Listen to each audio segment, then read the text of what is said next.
It's finally friggin' here, ladies and gents. Pokemon Sword and Shield. I'm not gonna beat around the bush. This game is just so fun. I mean, just look at that opening. That's totally bangers. Charizard may be overrated, but there's a reason for that. Okay, I gotta calm myself down first. Obviously, I'm a huge Pokemon fan, so for me, the game is great. But I know bad when I see it, and I'm not gonna be a blind fanboy ignoring the faults of the game, for there are many. My god, there are so many. So expect a fair review of the game? Well, maybe I'll have a few biases, but hey, it's my review of the game, so who cares? Without further ado, here's my review of Pokemon Sword and Shield.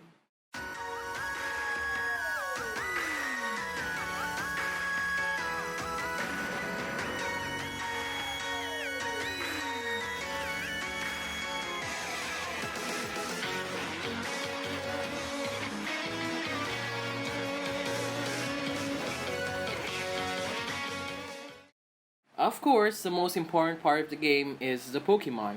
It's in the name after all. This is one of the most controversial part of Pokemon Sword and Shield. Even before the game was released, people were already hating the game because of Game Freak's decision to cut the national dex and only have less than half of the total Pokemon available in the game. Now, I'm not gonna talk about that issue anymore. It's been done to death already, and frankly, I'm tired of all the drama. By the way, I'm one of the people hit by the cut since my favorite Pokemon Sceptile didn't make it.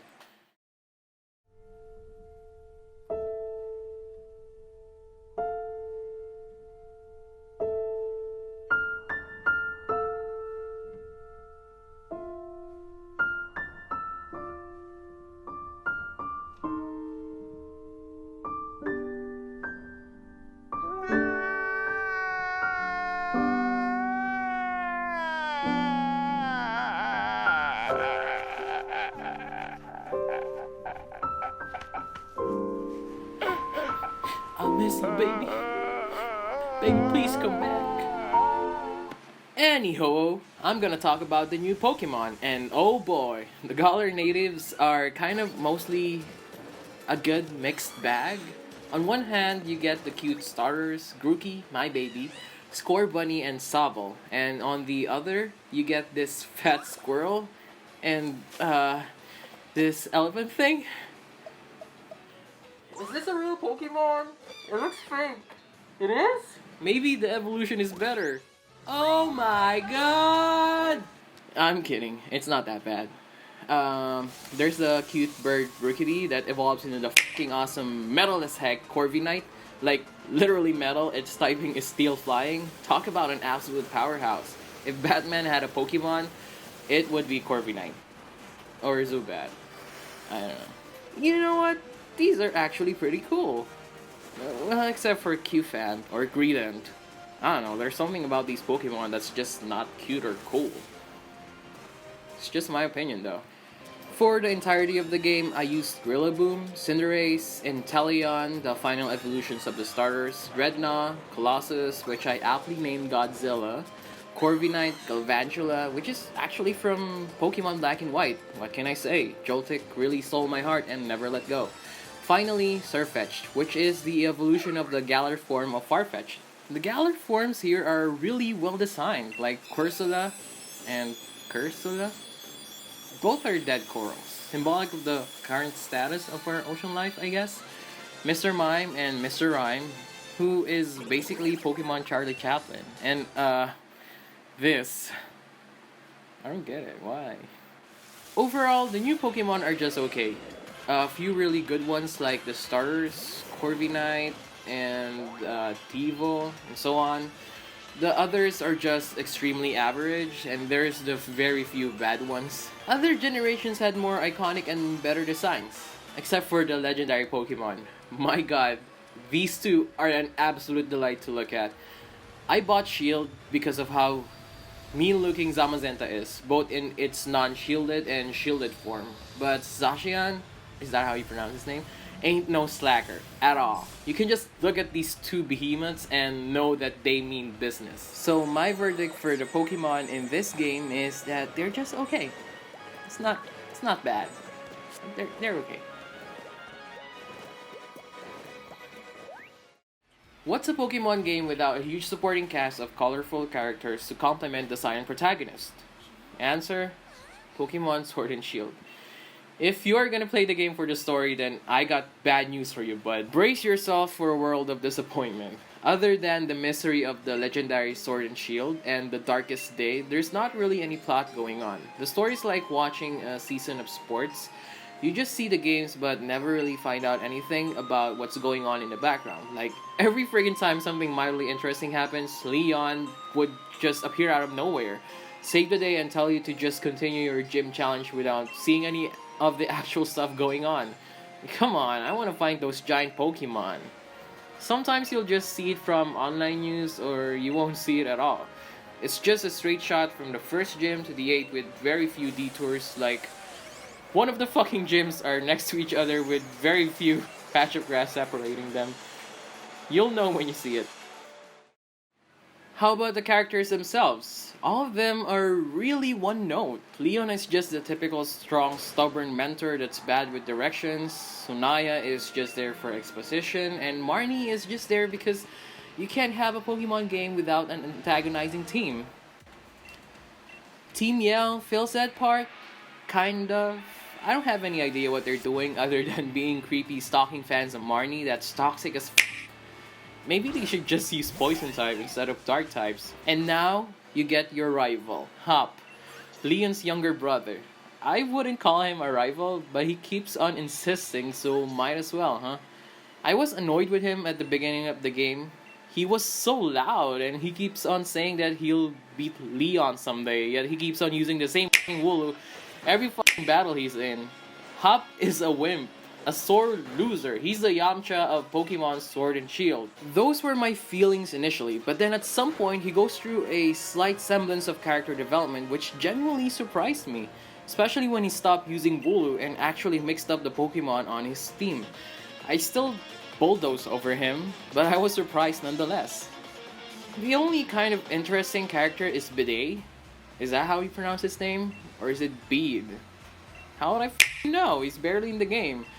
The story being really short didn't help either. The only reason why I finished the game in 50 hours is because of the wild area and max raids. What can I say? They're really fun. I was there for like 10 hours a day. My verdict for the characters and story is just meh. Pokemon isn't exactly the Shakespeare of video games when it comes to writing, but the story we were given in past games are vastly more interesting than what Pokemon Sword and Shield had to offer. Red and Blue had you beating a criminal mob while at the same time climbing the ranks of elite Pokemon trainers. Gold and Silver was the same but approached it in a subtler way. Instead of foiling the ongoing plans of Team Rocket, you see the aftermath of their actions and saving the victims. Ruby and Sapphire had strong environmental messages, I think. Diamond and Pearl had a lot of wibbly wobbly timey-wimey stuff. X and Y straight up taught you a dark lesson of life and death. And Sun and Moon had JoJo poses.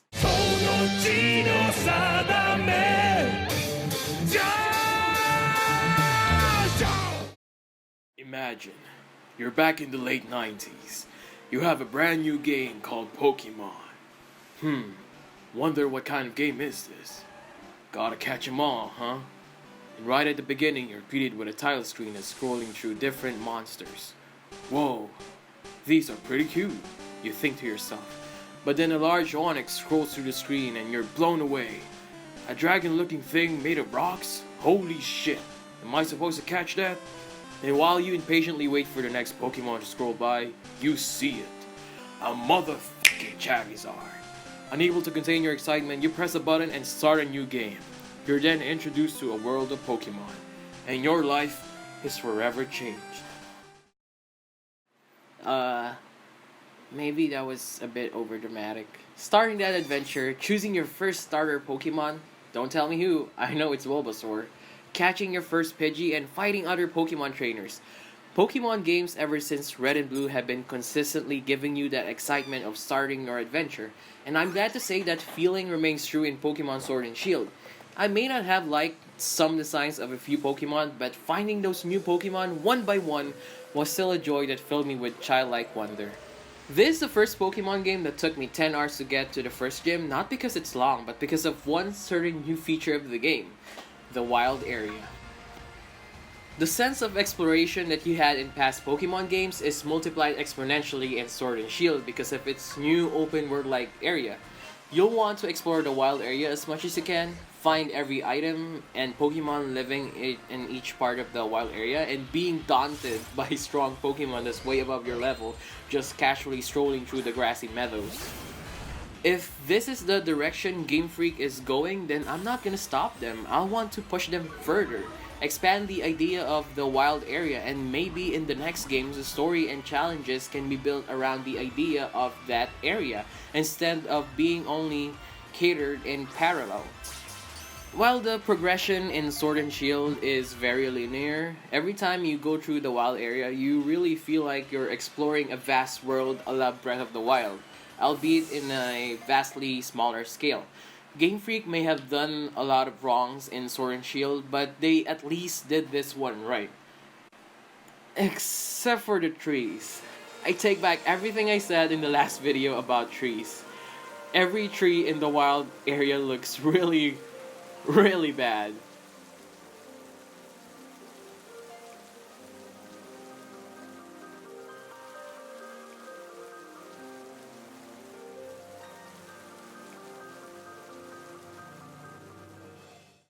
The new gimmick of Sword and Shield is Dynamaxing. It's where a Pokemon under certain conditions can turn into a kaiju version of itself. The Pokemon doesn't get a status increase like in Mega Evolution, but their HP is blown up depending on that Pokemon's Dynamax level. And also their moves become max moves, which is basically Z moves with a different name and bigger. Personally, I like Dynamaxing. I think this is the natural progression and combination of both Mega Evolutions and Z moves. It has both the transformation of Mega Evolution and the over-the-top finisher Z moves. The cool thing about it is that the Pokemon isn't limited to one max move, and Dynamaxing isn't exclusive to a list of selected Pokemon. Every Pokemon except for the legendaries can Dynamax. It's just easier to balance out without being overpowered, although aesthetically Mega Evolution is still superior. Except for a special kind of Dynamaxing called Gigantamax, which is basically the same but only exclusive to a limited list of Pokemon like Charizard, Grimmsnarl, Centiskorch, etc. etc. They also get one special G-Max move that has a different effect than a normal max move, but the move's base power stays the same as a normal max move.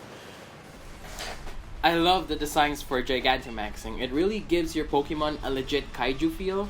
I'm a huge fan of kaiju movies like Godzilla, Gamera, and Ultraman, so the concept of Dynamaxing is really appealing to someone like me. I can see why many people wouldn't care too much though. Dynamaxing just makes your Pokemon bigger and their moves stronger. That's it, nothing much interesting going on here. But during gym battles, when the gym is at their last Pokemon, they'll Dynamax and the soundtrack becomes more energetic, kinda like a beat drop. The people cheering in the background, harmonizing with the song, really gets your blood pumping during the intense final gym Pokemon, even if it's not really that hard.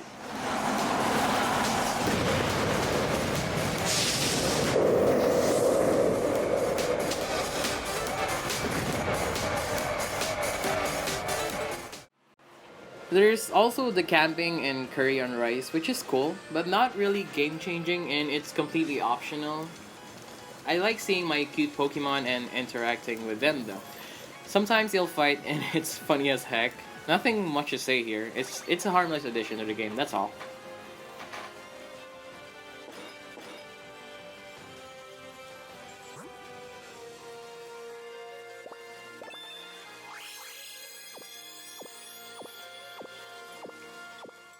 Pokemon games have always been about connecting with other players so that you can battle, trade, and complete the Pokédex with your friends. The multiplayer here in Sword and Shield could have used a bit more work.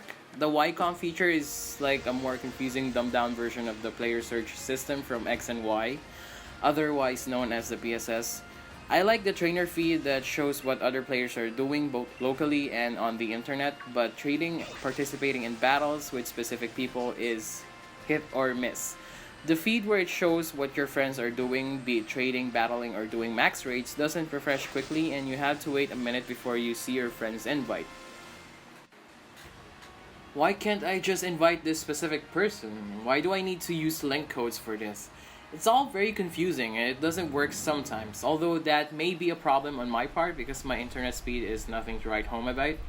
You also can't send messages in the game, which makes coordinating hard in both trading and max rates. A simple emoji system would have done wonders to help, but nope. Gotta call up your friend using external methods. There's this cool new thing though, where whenever you're in the wild area and you're connected to the internet or to a friend locally, you can see them like real time, walking, doing their thing, making camps and shit. Dude, that is so cool. Maybe in the next Pokemon game, the multiplayer can expand upon this neat little feature because currently there's really not much that you can do with that other player other than see them and talk to them to get a random item. A very bad downside, though, is whenever you connect to the internet in the wild area, the game's frame rate suffers so much. Like, it's really bad. I think it's because of the large number of players that suddenly appears in your game.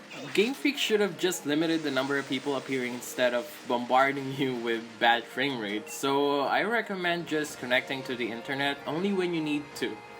Local multiplayer is just fine, so no need to worry there.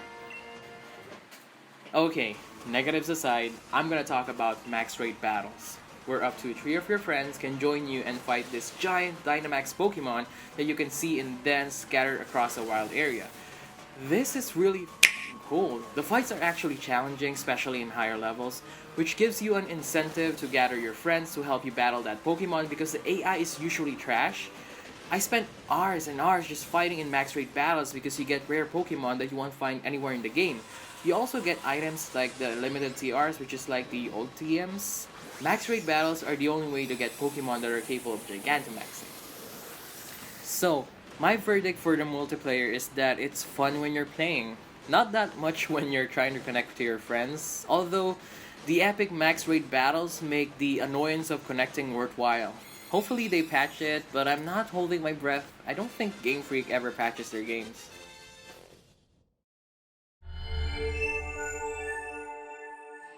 Pokemon Sword and Shield has many bad things going for it. The graphics are just okay most of the time, wild area is okay, some assets look really bad, like that tree, oh my god.